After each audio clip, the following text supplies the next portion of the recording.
स्वागत है बच्चों आपका जस्ट डू इट चैनल में। आज हम मैथ्स में एक्सरसाइज 3.6 करने जा रहे हैं जिसका टॉपिक है एचसीएफ एंड एलसीएम। बच्चों फटाक से समझेंगे कि एचसीएफ और एलसीएम होता क्या है। HCF highest common factor. हमने लास्ट वीडियो में कॉमन फैक्टर निकाले थे।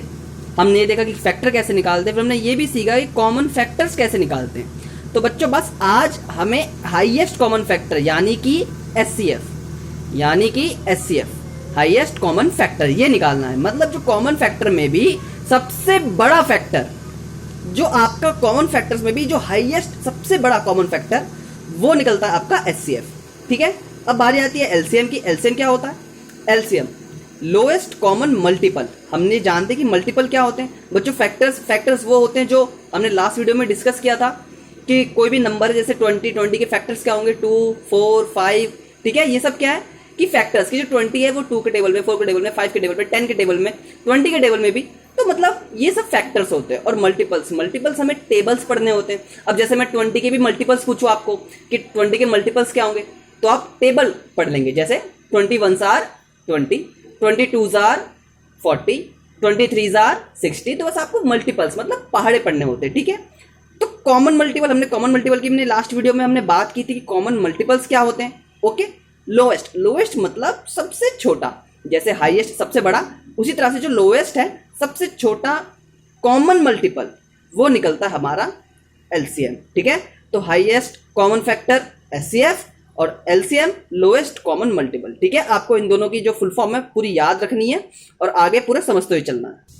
बच्चों देखते हैं कि जो इसके सवाल है वो सवाल कैसे होंगे। अब जब एचसीएफ हमें निकालना है, ठीक है, हमें एचसीएफ निकालना है। एचसीएफ किसका? 18 का और 48 का। बच्चों एचसीएफ या एलसीएम आप दोनों में से कुछ भी निकाल रहे हो, सबसे पहले दोनों को निकालने की एक शर्त होती है। जैसे आपको अगर एचसीएफ या एलसीएम कुछ भी निकालना है तो सबसे पहले आपको डिवीजन और टेबल्स ये दोनों बहुत अच्छे से क्लियर होने चाहिए। आप ये ना जाने कि आप 17 4 कितना होता है, 14 8 कितना होता है, ये सब आपको बिल्कुल क्लियर होना चाहिए। और साथ ही साथ डिवाइड बिल्कुल आपको अच्छे से आना चाहिए। ठीक है, तभी आप एचसीएफ और एलसीएम कर पाएंगे। ठीक है, अब हम एचसीएफ निकालने जा रहे हैं। हमारी बुक का 3.6 एक्सरसाइज का क्वेश्चन नंबर 1 है 18 एंड 48। इसका हमें एचसीएफ निकालना है। तो हम इस तरह से हम दो फैक्टर्स निकालेंगे। मैंने क्या कहा था? Highest common factors. तो हम फैक्टर्स निकाल लेंगे। कैसे? एक इस तरह से हमने लाइन खींची और इस तरह से एक और लाइन खींची और इधर। ठीक है, यहाँ पे लिखेंगे हम 18, यहाँ लिखेंगे हम 48। ओके, तो हम इसके फैक्टर्स निकाल लेंगे। हम हमेशा जब भी हम एचसीएफ निकालें तो हम डिवाइड करते हैं और हमेशा छोटे नंबर से। ठीक है, 2। वो आप कहेंगे कि मैंने 1 क्यों नहीं लिया? बच्चों 1 फैक्टर्स में नहीं काउंट किया जाता, इस वजह से जो हमारा जो 1 नंबर है वो फैक्टर में काउंट नहीं होगा, क्योंकि जो हमारा फैक्टर है वो 1 में नहीं आता। जो 1 है वो फैक्टर में काउंट नहीं किया जाता। ओके, तो सबसे पहले हम 2 से स्टार्ट करेंगे, सबसे छोटे नंबर से। 2 के टेबल में 18 9 टाइम्स में आता है। ठीक है, 2 9s आर 18। अब 9 2 के टेबल में नहीं आता, 3 के टेबल में 3 टाइम्स में। फिर एक ऐसे लाइन खींचेंगे।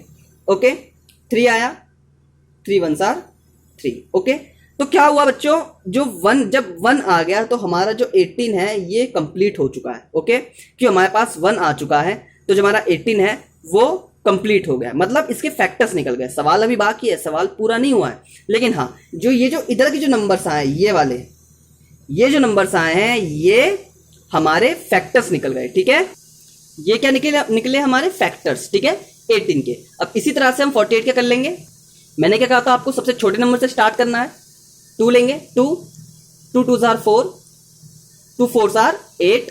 Okay, 1s are 2, 2 2s are 4, 12 है।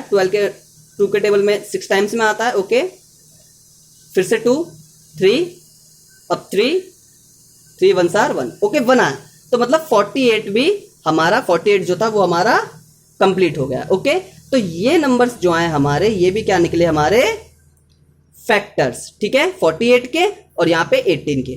तो ये हमारे फैक्टर्स निकल गए। अब आगे का प्रोसेस देखते हैं, आगे क्या करना है हमें। बच्चों हमने फैक्टर्स निकाले थे। 18 के हमारे फैक्टर्स कितने थे? 2 मल्टीप्लाई बाय 3। जो हमने फैक्टर्स निकाले उनके बीच में मल्टीप्लाई लगाते चलना है। 48 के 2 multiply by 2 multiply by 2 multiply by 2 multiply by 3। ठीक है, अगर हमें चेक करना है तो हम चेक कर सकते हैं 2 3s are 6, 6 3s are 18, 2 2s are 4, 4 2s are 8, 8 2 are 16, 16 3 are 48। Okay, जो 16 3 जार कितने होते हैं 48, 48 आ रहा है। तो हमारी फैक्टर्स हो गए। अब हमने SCF, C फॉर कॉमन, ठीक है, तुमने फैक्टर्स निकाले, हम कॉमन फैक्टर्स निकाल लेंगे। 2 2 इसमें भी आ रहा है। ओके, ये 3, ये लास्ट का, ओके, ये 3 इसमें भी, 3 इसमें भी, बाकी 2 और इसमें नहीं आ रहा। 3 2 का पेयर बन गया, 3 का पेयर बन गया। ओके, बीच में क्या था मल्टीप्लाई, मल्टीप्लाई लगा लेंगे और 3 को मल्टीप्लाई कर लेंगे 6। तो ये हमारा क्या निकल गया आंसर, और ये हमारा SCF है। SCF कितना है हमारा 6। ठीक है बच्चों, ये हमारा था SCF कि हमने सबसे पहले फैक्टर्स निकाले इस मेथड के हिसाब से। ओके, हाँ, यही मेथड आपको फैक्टर्स निकालने, मैंने आपको कॉमन फैक्टर्स बताए थे। आप उस मेथड से क्या आप सोच रहे होंगे कि उस मेथड से भी फैक्टर्स निकाल सकते, कॉमन फैक्टर्स ही तो निकालने, लेकिन बच्चों ये SCF है। ठीक है, इसमें हमें डिवाइड का भी ध्यान रखना है। फैक्टर्स में सिर्फ ये होता है कि मैं बता देते कि जो 20, जैसे मान लो 18 के अपने फैक्टर्स निकाल देते, ठीक है, 18 में 1 भी काउंट होता है जब हम फैक्टर्स निकालते हैं, ठीक है, और 2 3 6 भी आता है, लेकिन जब हमने फैक्टर्स निकाले तो उसमें 6 तो नहीं आया, कि जाहिर सी बात है ना, 18 तो 6 के टेबल में भी आता है, 9 के टेबल में भी आता है, लेकिन यहाँ तो कोई है नहीं, यहाँ तो 3 है, वो भी 2 टाइम्स, 2 बार 3 आ रखा है। यहाँ नीचे देखिए आप कि क्या कहते हैं 4 के टेबल में आता है 48, और 3 के टेबल में भी आता है, लेकिन यहाँ 3 सिर्फ एक बार है, बात सिर्फ 2 ही 2 आए जा रहा है। तो बच्चों ये इसलिए SCF होता है, क्योंकि इसका मेथड अलग होता है, ये इस मेथड के हिसाब से चलता है। ओके, एक लाइन खींचनी और सबसे छोटे नंबर से स्टार्ट करना है, ये और LCM हमें दोनों ही इसी मेथड के हिसाब से चलने हैं। ठीक है, अब बात करते हैं हम LCM की, कि LCM किस तरह निकाला जाता है। बच्चों हमारा LCM का सवाल है, हम बात कर रहे थे LCM की। सेम प्रोसेस है, 5 और 20 का हमें LCM निकालना है। ओके, लेकिन हाँ, SCF जब हम निकाल रहे तब हम अलग अलग कर रहे थे, जैसे हमने पिछले सवाल में 18 के अलग निकाले, फिर 48 के। तो यहां हमें एक साथ लेना है दोनों को, ठीक है, एक ही लाइन में एक ही साथ लेना है।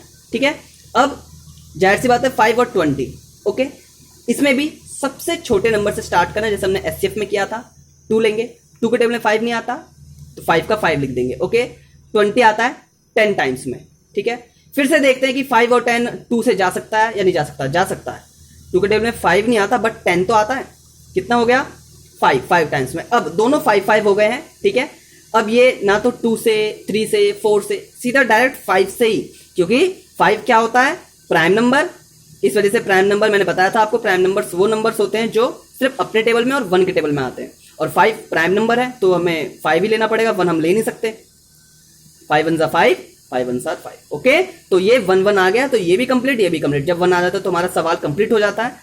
तो बस हमें ना इसमें कुछ कॉमन देखना है और ना ही हमें कुछ और देखना है, हमें सिर्फ और सिर्फ ये चीज जो हमारे फैक्टर्स हैं इसे हमें मल्टीप्लाई कर देना है। जैसे 2 multiply by 2 multiply by 5, 2 2 jar 4, 4 5 jar 20। तो ये हमारा क्या निकल गया था LCM। ओके, ये हमारा 20 क्या निकला LCM। इसमें कुछ कॉमन नहीं निकालना, हमें कुछ पेयर नहीं बनाने, बस हमें उसी मेथड के साथ, और हाँ हमें एक साथ लेना है। SCF हमने अलग अलग लिया था, एक साथ हम लेंगे और तुरंत हमारे जो फ्री फैक्टर्स निकले उसको हम मल्टीप्लाई करके सिंपल हम आंसर निकाल देंगे। बच्चों ये था SCF और LCM। ओके, तो इस तरह से जो हमारा मेन कॉन्सेप्ट था ये हमारा क्लियर होता है, और यहीं हमारा चैप्टर जो 3 है, ठीक है, वो भी कंप्लीट होने को है। बस हमारी एक एक्सरसाइज और रह गई है 3.7, उसके हम वीडियो जल्दी बनाएंगे और वो चैप्टर क्लियर करेंगे फटाक से।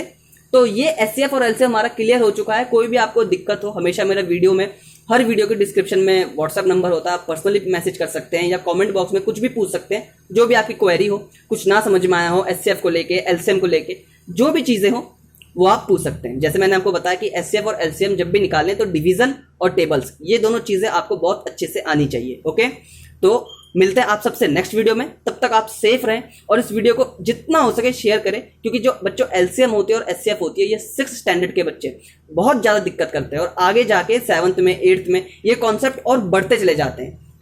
इनको इनके ऊपर ही प्रॉब्लम्स, जो प्रॉब्लम क्वेश्चंस होती है, वर्ड प्रॉब्लम्स, वो बनती है। फिर जिन बच्चों को SCF LCM ही नहीं निकालने आएंगे, फिर वो वर्ड प्रॉब्लम्स क्या ही सॉल्व करेंगे। तो ये कॉन्सेप्ट आपका बिल्कुल क्लियर हो चुका है। तो जल्दी से इसको वीडियो को लाइक करें और शेयर करें, ताकि वो बच्चे भी जिन्हें LCM और SCF को लेकर दिक्कतें होती हैं, वो भी इस वीडियो के माध्यम से अपने कॉन्सेप्ट क्लियर कर सकें। ओके, तो मिलते हैं आप सबसे नेक्स्ट वीडियो में।